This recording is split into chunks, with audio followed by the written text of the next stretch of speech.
regarded the low estate of his handmaiden. For behold, henceforth all generations will call me blessed. He has scattered those who have proud thoughts in their hearts. He has put down the mighty from their thrones, and he has exalted those of low degree. He has filled the hungry with good things, and the rich he has sent away empty-handed. From Luke 1. He who exalts himself will be abased, and he who humbles himself will be exalted. Luke 14. The kingdom of God is as if a man should scatter seed upon the ground, and should sleep and rise night and day, and the seed should sprout and grow, he knows not how. Mark 4. So welcome back to now letter 16, The Tower of Destruction, from Valentin Tomberg's Meditations on the Tarot. In this letter, as you know, Tomberg moves from a consideration of supernatural evil, I guess we could say, to the evil created by human beings. Right? And with these lengthy citations, especially from Origin, it's too bad that not enough people read Origin these days. But notice how Tomberg straight away, on page 433, makes a clear distinction, because part of what he's his subtext, I guess you could say, in this letter is the way people can misconstrue the villain in the soul, spirit, body structure. And he says, following Origin, that there is in man, notably in his soul, and not in his body, a seed of evil his own. Right? And he continues, the unfortunate misunderstanding locating innate human evil in the body instead of in the soul is due to a tendency toward a materialistic interpretation of the biblical story of paradise and the fall. Right? And I think he offers us a beautiful meditation on what the body is. Similar, in some regards to Hamlet's speech in the play of how great a work is man, how noble an aspiration, this humanist paean to man, to the body in particular, on our capacities. But what Tomberg says here at 433, talking about the body in particular, and not just the capacities, it is the body which rightly has more reason to be ashamed of the soul inhabiting it than the latter of the body. For the body is a miracle of wisdom, harmony, and stability, which does not merit scorn, but rather the admiration of the soul. For example, can the soul boast of moral principles as stable as the body's skeleton? Is it as indefatigable and as faithful in its sentiments as, for example, the heart, which beats day and night? Does it possess a wisdom comparable to that of the body, which knows how to harmonize such opposing things as water and fire, solid air and solid matter? Whilst the soul is torn in opposing desires and feelings, this contemptible body knows how to unite opposing elements and make them collaborate.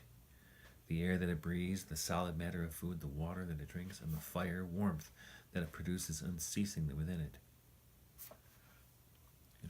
It's not the body that sins. It's not the body that sins. And so, as he points out, that people who almost pathologically punish the body. Disciplining the body is different than punishing the body. Punishing the body, and this is And I talk to my students about this, and it's so weird that this is really a Hindu or a Neoplatonic or Buddhist notion that the body is like the pit, is the lowest of the low. It's not. And what Tomberg describes this as is negative asceticism.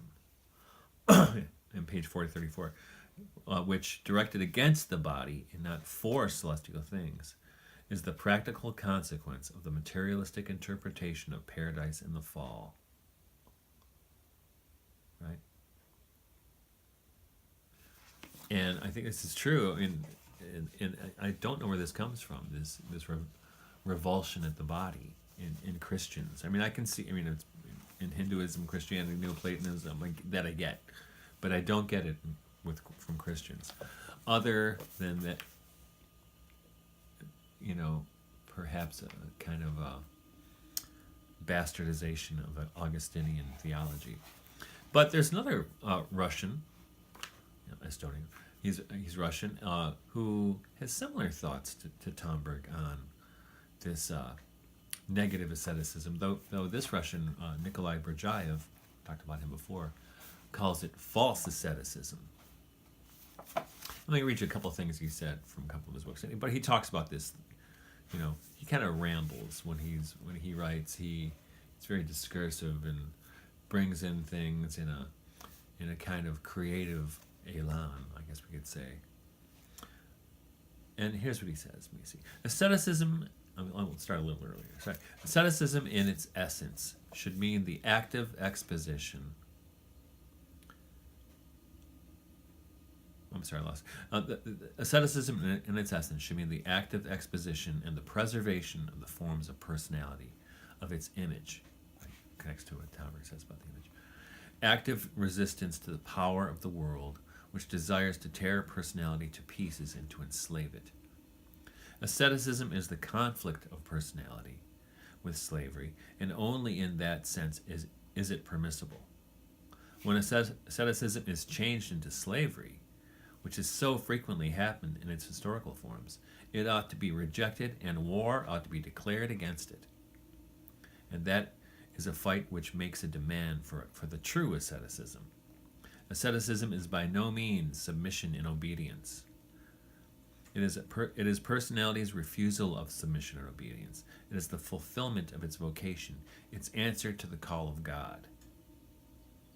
Personality in its essence is not submissive and obedient. It is resistance, an unbroken creative act. The asceticism which is connected with personality is the heroic principle in man. Slavish asceticism is an abomination. Strong language. That's from Berdyaev's book, Slavery and Freedom. And I'll read another one from his book, The Destiny of Man. Here we go.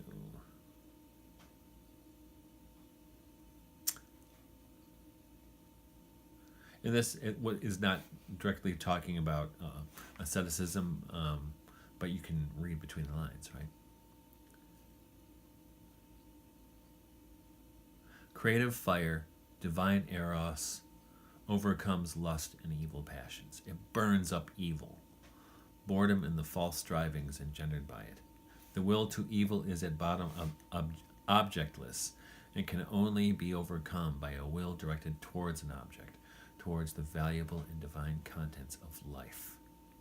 Purely negative asceticism, preoccupied with evil and sinful desires and strivings, so far from enlightening the soul, intensifies its darkness. We must preach, therefore, not the morality based upon the annihilation of will, but upon its enlightenment, not upon the humiliation of man and his external submission to God, but upon the creative realization by man of the divine in life, of the values of truth, goodness, and beauty. The ethics of creativeness can alone save the human soul from being warped by arid abstract virtue. Dang. And abstract ideals transformed into rules and norms. The ideas of truth, goodness, and beauty must cease to be norms and rules and become vital forces, an inner creative fire. So you can see, for Berdyaev, he doesn't, that asceticism that's characterized by self self abnegation and kind of sometimes bizarre, flagellation's an example, right? Is psychologically unstable behavior is not asceticism. That's false, right? Now that doesn't mean to not fast or not do ascetic practices, but as Tomberg points out,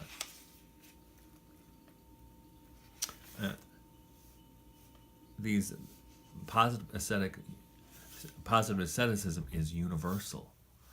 Everyone practices. A scientist who shuts himself in his room with a view to pursuing his studies does so because he is taken up with the truth that he is seeking, and not because he wants to deprive his body of sun, fresh air, and other benefits. Right? That's positive. A doctor interrupts his sleep during the night if he is called out to a sick person. A missionary lives in a miserable hut in a village, as is his wish, not because he loves misery, but because he wants to share the lot of his brothers. That's positive asceticism. And you see this, this false asceticism a lot with, and everybody does it.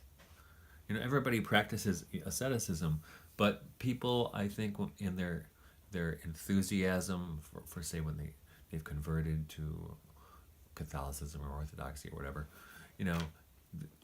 there's even parents for the first time, they get so caught up in wanting to get it right that they lose the creative elan, the creativity that comes with this, with a real asceticism, and they adopt pathological behaviors. And I think that even with people who do homeschooling, for instance, there's a way to do it in a pathological way, and there's a way to do it in a way that imparts creative elan, right? But why would we go from a pathological? Because we're afraid. Fear leads to pathology, right? And then Topper talks about the two ways to think about why human beings sin, and he points to the Eastern idea, from Buddhism and Vedanta. It's through ignorance. We don't know, right? We have not been enlightened, so we do things out of ignorance. And the Western picture, or he calls it the right wing of the entity of wisdom, if you wish, gives another reply. According to it, innate human evil is not due to primordial ignorance, but rather to the sin of knowledge and one's own instigation of that through God. Right?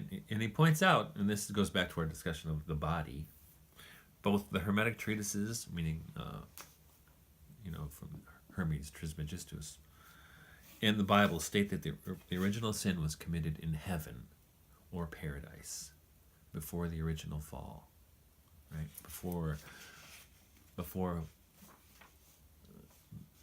bodies became what they are for us now, right?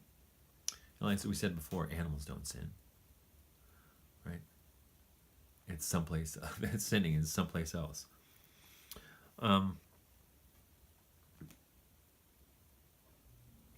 And in his discussion, he gives a long passage from the Kore Kosmou, which describes the fall in that Egyptian Hermetic paradigm. And he says here on page 438, souls are entrusted with fashioning animals according to their celestial modes in the zodiac. But instead of accomplishing this synthetic work, they first examined the mixture and sought to find out what ingredients it was composed. That is, they gave themselves up to analysis, preferring analytical knowledge to creative synthetic work. This had the consequence that they had changed their fundamental attitude from the vertical attitude, the God-soul attitude, to the horizontal attitude, the soul-world attitude, and were ever on the move in the horizontal. Now, this has been a theme throughout the book, and so moving from they prefer analytical knowledge to creative synthetic work. Berdyaev was just talking about that in the passage that I read, right? So, how do we do that? In fact, one of my critiques of postmodern, I said, contemporary philosophy and theology is that those two disciplines as well, and even literary studies. I mean, those are my backgrounds in those three things. They are also devoted to analytical knowledge rather than to creative synthetic work. And there's kind of a traditional hostility in literary studies between literary critics and the people who actually do literature, the poets and novelists and so forth. Who would you really rather listen to? Poet and novelist, playwright, or a critic? I mean, it's obvious. It's almost it's the dumbest question. Yet, if you get into you go to into the academy, into the college and universities, you would think it was the other way around, but it's not. Which is an amazing piece of what would Thomberg say? Hubris, lack of humility, lack of charity, a lack of charity toward the thing you're studying, right? Or as Harold Bloom, as I mentioned before, calls it, the schools of resentment. So interesting that Thomberg is so consistent all through the whole book, and not only is he consistent, but he shows us different ways of considering the way of grace and the way of the serpent, or the way of synthesis versus the way of analysis. So it's wonderful in that regard. And then Thomberg moves along, and he talks about something that I touched on previously. This idea of naming in Genesis. And comparing, the method of Genesis with the method of the Korikosmou, where he says, Genesis presents to the mind of the reader with magical force the facts relevant to the spiritual history of the world and mankind, whereas Korikosmou wants to convince, whilst Genesis awakens profound memories of a remote past which slumber in the depths of the soul. Memories from, here's another one of his guys, the collective consciousness, or the collective unconscious, as Jung would have said. Right? And then he continues, being a magical text, Genesis does not say that man fashioned the animals, but rather that he gave them names. Now the name is the formative principle in the language of magic. To give a name means to say in magic, to assign a mission, to charge with a function, and at the same time to render capable of acquitting it. Right? Talked about that last time, I think, about the power of naming. And then in regards to, so you talk about, you see this, you see the human person, the human man at the center of this activity of naming, right? In this magical status, right? Or a state might be a better way to put it. And then, but he goes from, so there's that, and there's also this idea of the garden. That Genesis was set in a garden. It did not take place, and this is Thomberg's words on 439, did not take place either in a desert where nothing happens, or even in a jungle where everything sprouts forth and grows without the regulating and directing control of the spirit, or lastly, in the conditions of a city or town where nothing sprouts forth and grows, but where everything is caused and is done through the regulation and direction of spirit. A garden is this state of the world where there is cooperation and an equilibrium between spirit and nature, whilst a desert is a state of immobile passivity, both of nature and spirit. A jungle is a state of activity of nature alone, and a town, lastly, is that of activity of spirit alone. Right? And it continues. The primordial and eternal mission of mankind is thus to cultivate and maintain the garden, that is, the world in a state of equilibrium and cooperation between spirit and nature. And even puts an exclamation point there. That is what Hermeticism does. We've talked about this many, many, many times, right? It's love of God, love of your fellow man, and love of nature, and holding those in equilibrium. And that's, and I mentioned, I think, very early in the series, that the poetry of the metaphysical poet Henry Vaughan speaks directly to this. And I was kind of, when I was studying it in my doctoral work, I was kind of stunned and surprised and enlivened, because I'd never read all of his poetry. You know, you get, because in doctoral work you're reading everything a person wrote. So I read all of his poetry, and then I got it that, oh, he's a Hermeticist. I mean, truly a Christian Hermeticist, because his poetry unites all three of those: his love of God, love of nature, love of man. And in Scripture is in a way his the thread that holds those together for Vaughan.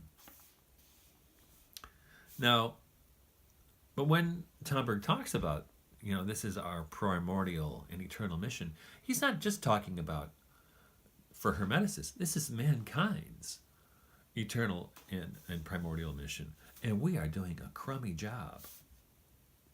Right? Now, is this, and some people suggest it is, and I think there's validity to this point, that at least in the West, that part of this arose through the Protestant work ethic, like as Max Weber writes in his book on Protestantism, right? That which there was kind of an innate union of the love of man, God, and nature prior to the Reformation. It was kind of, the culture was already kind of doing that, even though there were wars, there were things that went wrong, there was abuse, but there was still kind of a cultural assumption that that's how things work. After that, nature became something to optimize. It was kind of an abuse of the order in Genesis to subdue the earth. You know, didn't mean subdue it. It means take care of it. Doesn't mean, wring out, squeeze every last buck you can out of it and turn it to profit, because that's what I want you to do. That's not the idea. Is the garden, that you till it and you care for it. And I say this as a biodynamic farmer. You take it, you take care of it, you till it, and you ensure fertility and fecundity. That's your job, not to abuse it and then move on to the next field. Not to clear cut and deplete the soil, move on. And if you can't move on, use chemical fertilizers. That's not the idea. And then Tomberg moves along into basically the center of his meditation of this letter, when he's discussing the Tower of Babel, right? And he speaks also gives a couple other examples. Cain's fratricide is the primordial phenomenon containing the seed of all subsequent wars, revolutions, or revolts. This is page 442. The generation of giants is the primordial phenomenon, which is the proto-historical seed of all subsequent pretensions in the history of the human race for individuals, groups, and peoples to play a domineering role as divine sovereigns. And that's also figures into the myth of Atlantis, where that the Atlanteans were basically trying to come up with some technology to assault the gods, and that's what took them down. But Tomberg continues, and the building of the Tower of Babel is the primordial phenomenon containing in seed from all subsequent tendencies in the history of the human race towards the conquest of heaven by means of forces acquired and developed on the earth. And we've already talked about this. This is the path of the serpent, the horizontal path, and thinking you can do it on your own, which is why what eventually comes is the lightning blast, because you can't ascend from a horizontal in a horizontal context. You can't. It's impossible to ascend. It's a pathological state of consciousness that you think you could, right?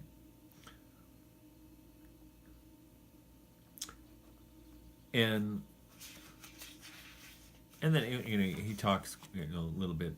It gets into a discussion of purgatory related to this, right? That purgatory is therefore a state of soul where the actions, opinions, and aspirations of the past life are seen in the true light of day of transsubjective consciousness. No one judges it. It is the soul who judges itself in the light of a completely awakened conscience. Right? In that allows us to see what our pretensions did in our Tower of Babel. And probably, I imagine everybody does this at one time or another, or maybe not everybody, but it's not uncommon, right? And in his discussion of what happens in this purgatorial state, he's talking from the point of view of clairvoyance, I think, that from outside of the person's experience, it seems that they plunge into darkness and they disappear, basically. But see, within, they're plunged into the absolute light of transsubjective consciousness. Well, and this gets Tomberg into a long quotation from St. John of the Cross's Dark Night of the Soul. And this is what St. John illustrates here. It's very common. It appears also in the Rhineland mystics in Jacques Burma, that what happens is the divine light, because you're unaccustomed to it, we experience as darkness.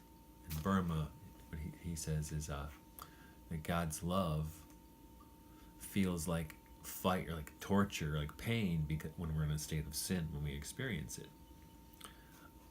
And this also leads, in the discussion from St. John of the Cross, into what's called the dark night of the soul.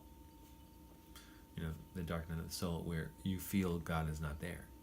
And what St. John says in the book, actually, when you have the dark night of the soul, God's more there than before, but you don't have the organs, in a way, to perceive it. You haven't been purified enough to perceive that. And if you ever want to see an interesting film, it was a documentary made not too long ago, so maybe early 2010s.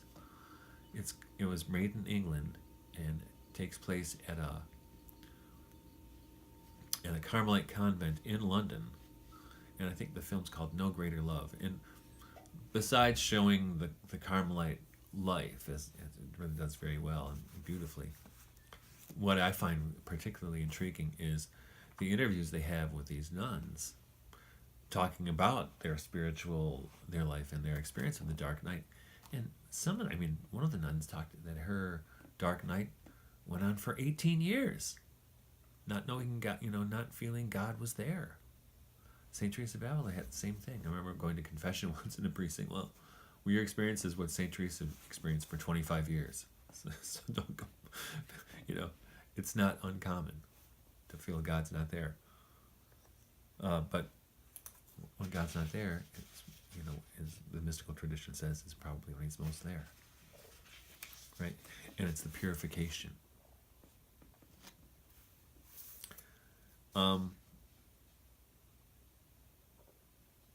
And then Tomberg goes back to his theme of the card, right? And the dark night of the soul is not really part of being struck from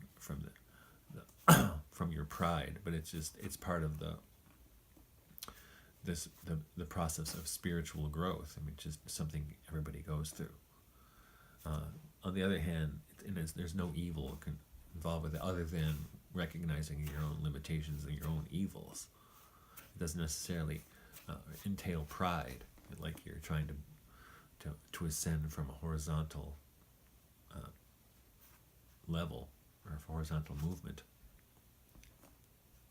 And so Tomberg says on page 449, to exalt oneself or to abase oneself, to specialize oneself in order to gain temporary advantages, or to be moved only by the hunger and thirst for truth, beauty, and goodness, to build a tower or to grow sleeping and rising night and day without knowing how. Here is the choice that every human being, every community, every tradition or spiritual school must, and he emphasizes must, make. Now we occultists, magicians, esotericists, and hermeticists are confronted with this choice in a much more dramatic way. Our principal danger, if not the only true danger, is that of preferring the role of builders of the Tower of Babel, no matter where, whether personally or in a community, to watching over as gardeners or vine growers, the garden or the vine of the Lord. Truth to tell, the only truly morally founded reason for keeping esotericism esoteric, that is, for not bringing it to the broad light of day and popularizing it, is the danger of the great misunderstanding or of confusing the tower with the tree, as a consequence of which masons will be recruited instead of the gardeners. Right? And he moves directly from this into why the church, the Catholic Church, is always suspicious of initiation fraternities, because they act like it's something you can build. Really, if you're getting a first degree, second degree, or 99th degree, whatever it happens to be in whatever initiation order, that's not how it happens, right?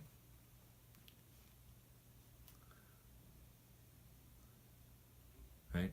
A serious reason for the church to take a negative attitude towards initiation fraternities is the danger of the substitution of building for growth, of doing for grace, of ways of specializing for the way of salvation. Now, I'm sure, and I have a fondness in my heart for initiation fraternities. I like the idea. And in fact, I like the idea of Freemasonry.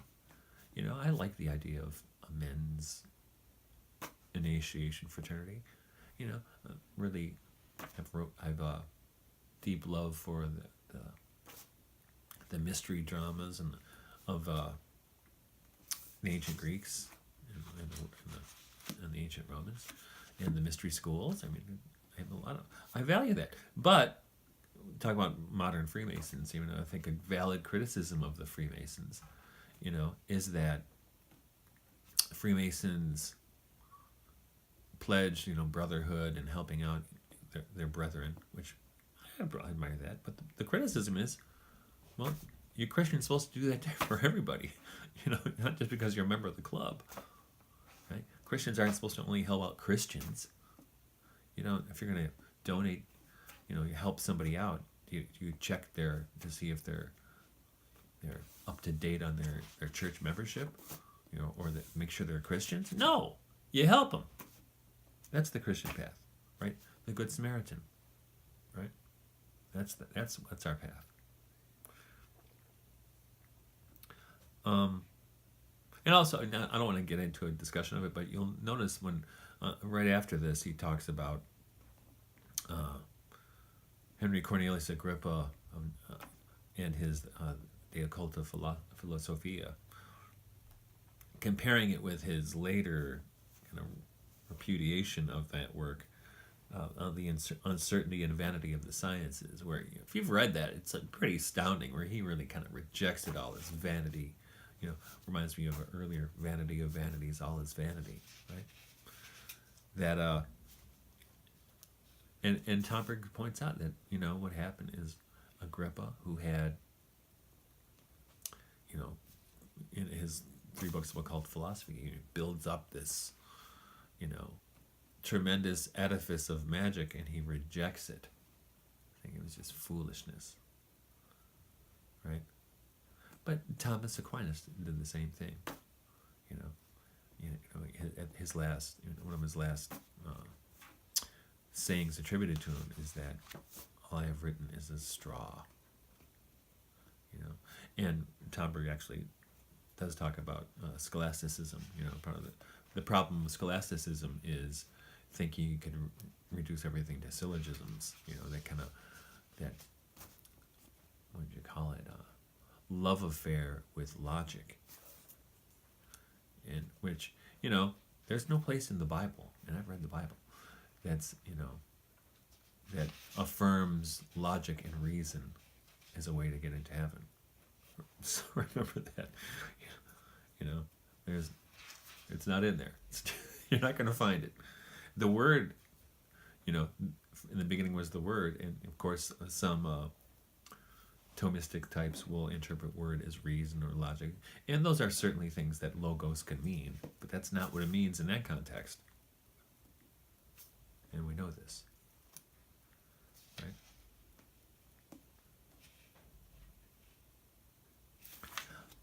Pardon me. And he keeps continuing. What else does he move to? Now, this is, we're just talking about this, so let's talk about this some more. So, Hermeticism. What's the deal with Hermeticism? And the rejection of intellectual systems, right? And he says on the bottom of 452, Hermeticism does not want to use any instrument that the above-mentioned excellent intellectual instruments were rejected by it. For Hermeticism has nothing to do with the desire to have ready-made answers, which is scholasticism with its syllogisms. And also he pointed to Raymond Lull with his art of combination. And he continues, Hermeticism, that is why Hermeticism being the art of becoming, the art of transformation, transubstantiation, and transmutation of human consciousness, cannot make use of any intellectual instrument. The symbols which it uses, or rather that Hermeticists let themselves make use of, are not intellectual instruments. There is nothing mechanical about them. Quite on the contrary, the symbols are mystical, Gnostic, magical ferments or enzymes of thought, whose troubling presence disquiets thinking, stimulates it, and calls it to immerse itself to ever new depths.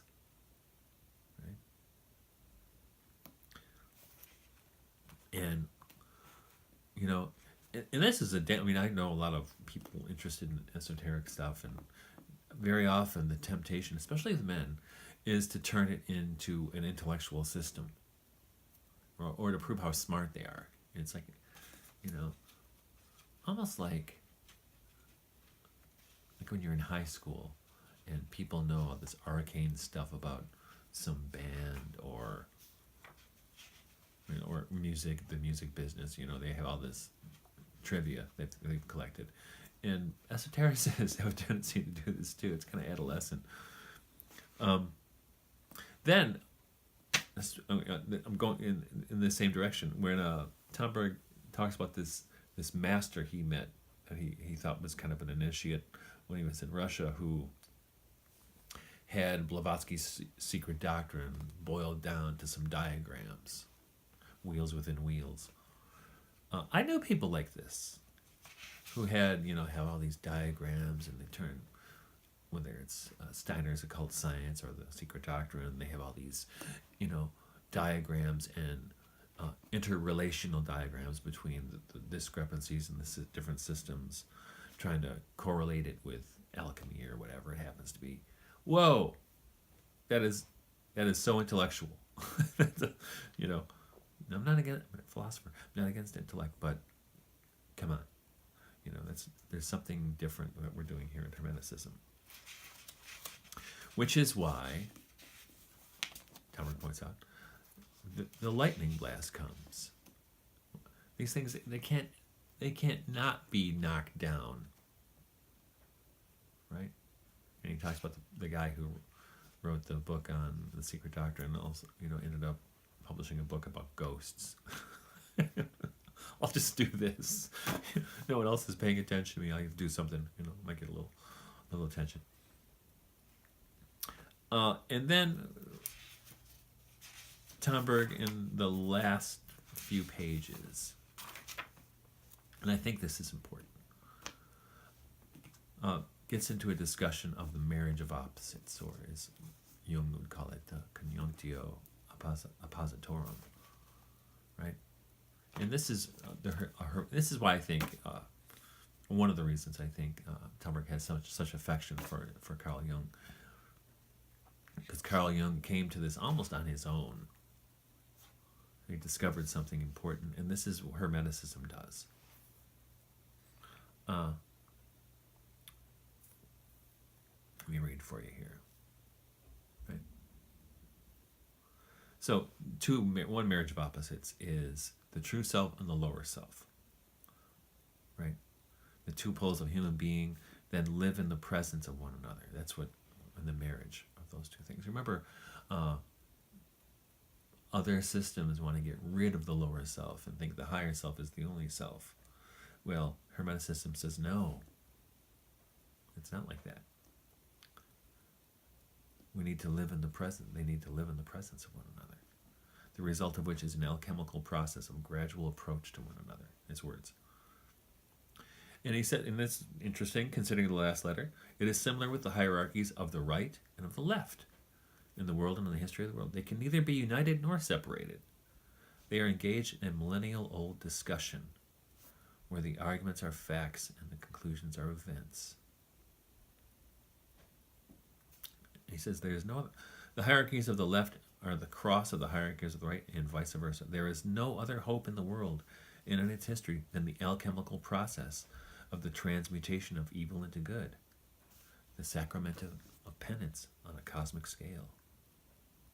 Right? And he says, kind of shocking, divorce between the two sides would be an irreparable catastrophe. And then he gets into an interesting discussion of politics around the time he was writing, and he talks about, well, I wonder what he would say about Muslim and Christian world have at present only no desire to convert one another. Things have changed. Not entirely, but there's still, this is, it's a very different world from when Tomberg was writing. And he talks about the free world and the communist world, trying to convert each other. And it's interesting, though, he says this, whether we like it or not, we will have to mutually recognize one another and to tolerate the existence of one another and to bear the suffering entailed thereby.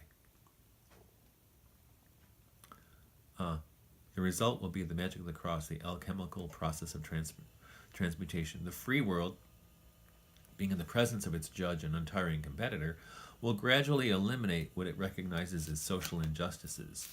And the communist world, being in the presence of its judge and untiring competitor, will gradually liberalize itself and restore the freedoms that it recognizes as postulates of human nature, which one cannot and must not violate. Well, at least that's what we hoped. And I think perhaps both of those things have taken a more sinister, is that the right term? Sinister turn? Even though it really seems to me that, the so-called free world, I think has become less free and has become more totalitarian in its soft totalitarian kind of way, whereas the communist world, the ones that still survive, like China, have taken up the economic approach to freedom, but they're still oppressive.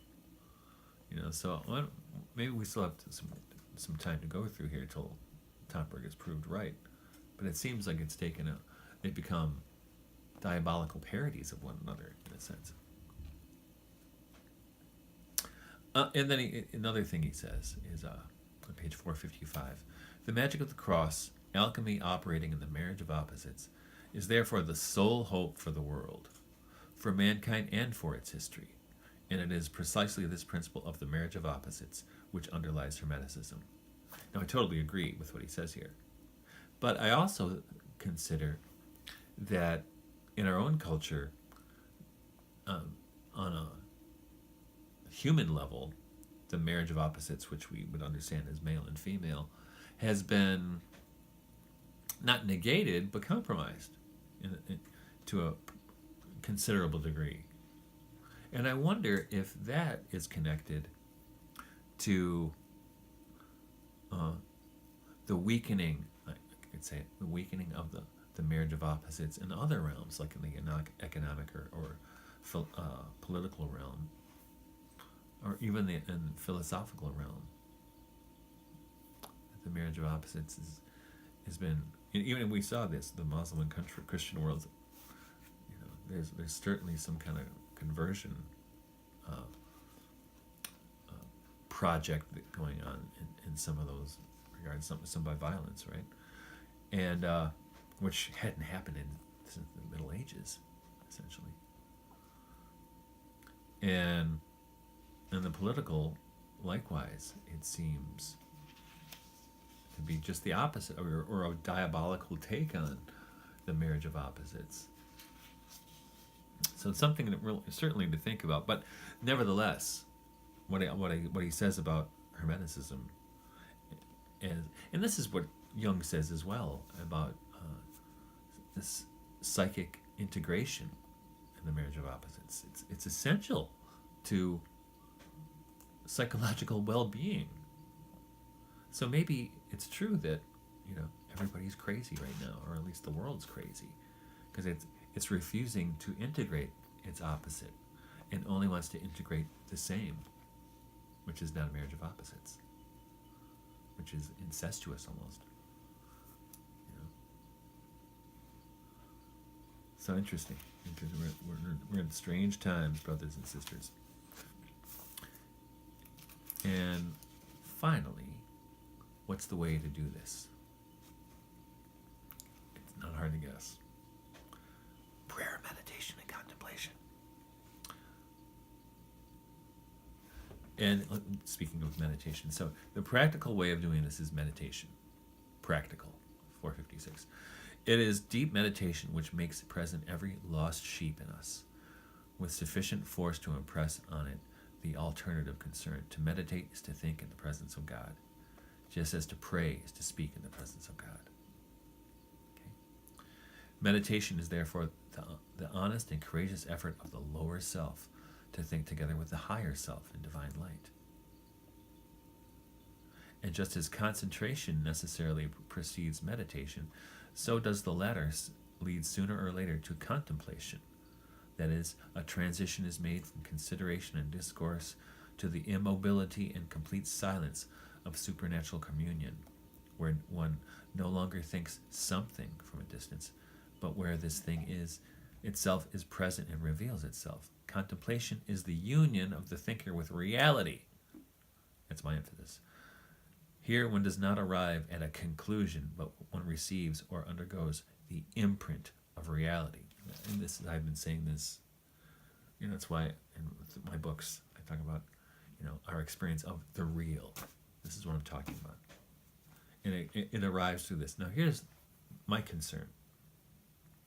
Now we just talked about how this idea of the union of opposites seems to be, or the marriage of opposites seems to be, have been short-circuited since the time Domberg wrote these words in the 60s. Also, another thing that's been short-circuited is I shouldn't say ease, but the capacity for people to actually, even organically, come to concentration, meditation, and contemplation. Now, with the advent of the internet and, social media, television, radio, people's lives are filled with noise, and there's no chance for contemplation. In fact, this is a theme in Aldous Huxley's Brave New World. There's no, they try to obliterate every possibility for contemplation, because if people contemplate, they think about what life means. They think about who's God, you know what I mean? And this is Domberg saying it right here. Now, interesting though, right after Domberg wrote this, or right around the time, and especially after, there was an explosion in people interested in the 60s and early 70s, for a while in spirituality. And they might have, barked up the wrong tree upon occasion, but they were genuinely interested in meaning.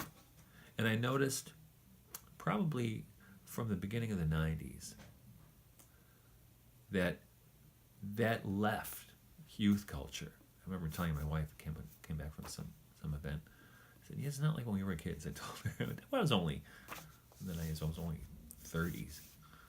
And I told my wife, it's not like when we were kids. People are not interested in the world being a better place, or about hopefulness. There's no romanticism. This is just a cynical time.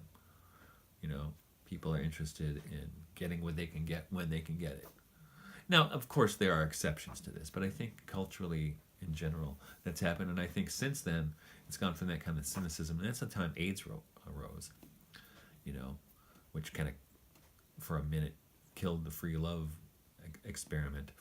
But then it became the free sex experiment. But then, and now, we don't even have that. We just have ersatz contemplation, getting lost in internet searches or getting lost in Facebook. You know what I mean? People get lost in the electronic medium, and that's not contemplation, but it's virtual contemplation, we can call it. Right? And he continues. I'll just read a little bit more. In order to concentrate, it is necessary to have attained a degree of freedom and detachment. In order to meditate, one must place oneself within the light from above. In order to experience contemplation, it is necessary to become one with this light. Right?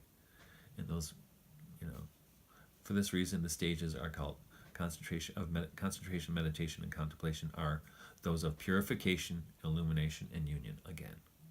And of course, they're connected to the three vows of obedience, chastity, and poverty, which make that possible. And this, Tomberg says, this is the Hermetic gardening. This is the garden of the philosophers. Think about that. Right? This is the garden of the philosophers. And we, people who have brought themselves to Hermeticism or Hermeticism has awakened in them, that's your task. That's your task. It's a mission, right? And it's not mechanical. He says a lot in this letter about, the apparatus of an intellectual system or other kinds of mechanical apparatus. We talked about this before, which would help you to think you're achieving progress, but it's not spiritual progress. And I think it's important to consider, how insidious all these things in our lives, and how it's only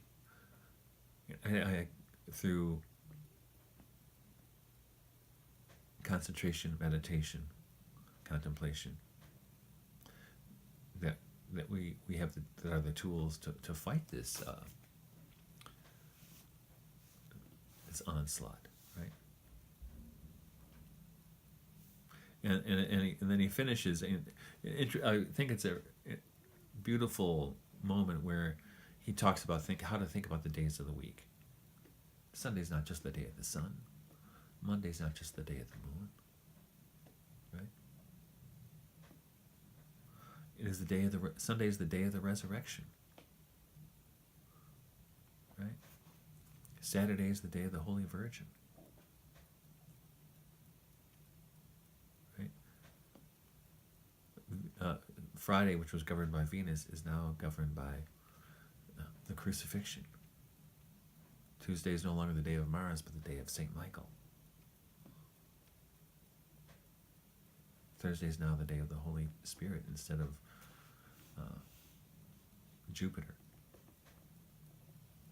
Monday is the day of the Holy Trinity. And Wednesday is the day of the human pastors of mankind.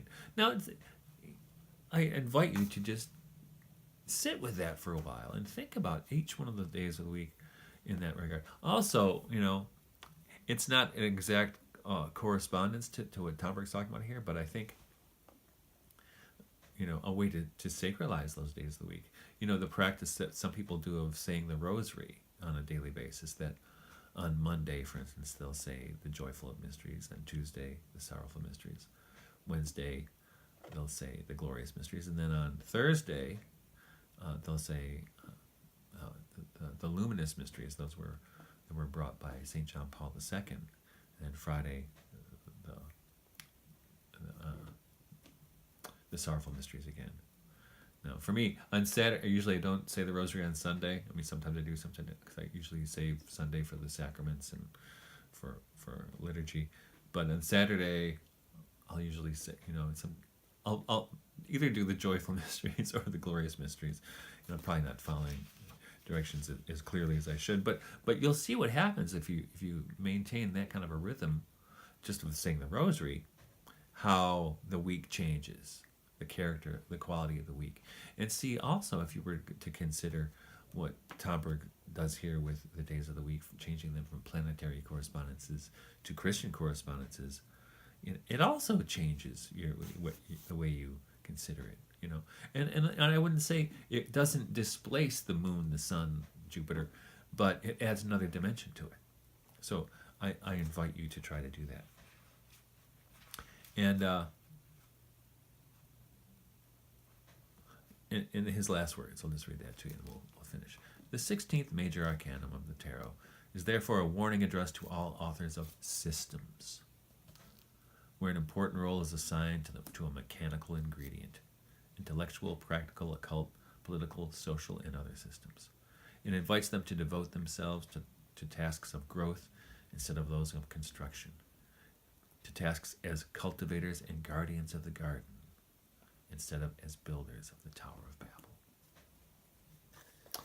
So, go build that garden.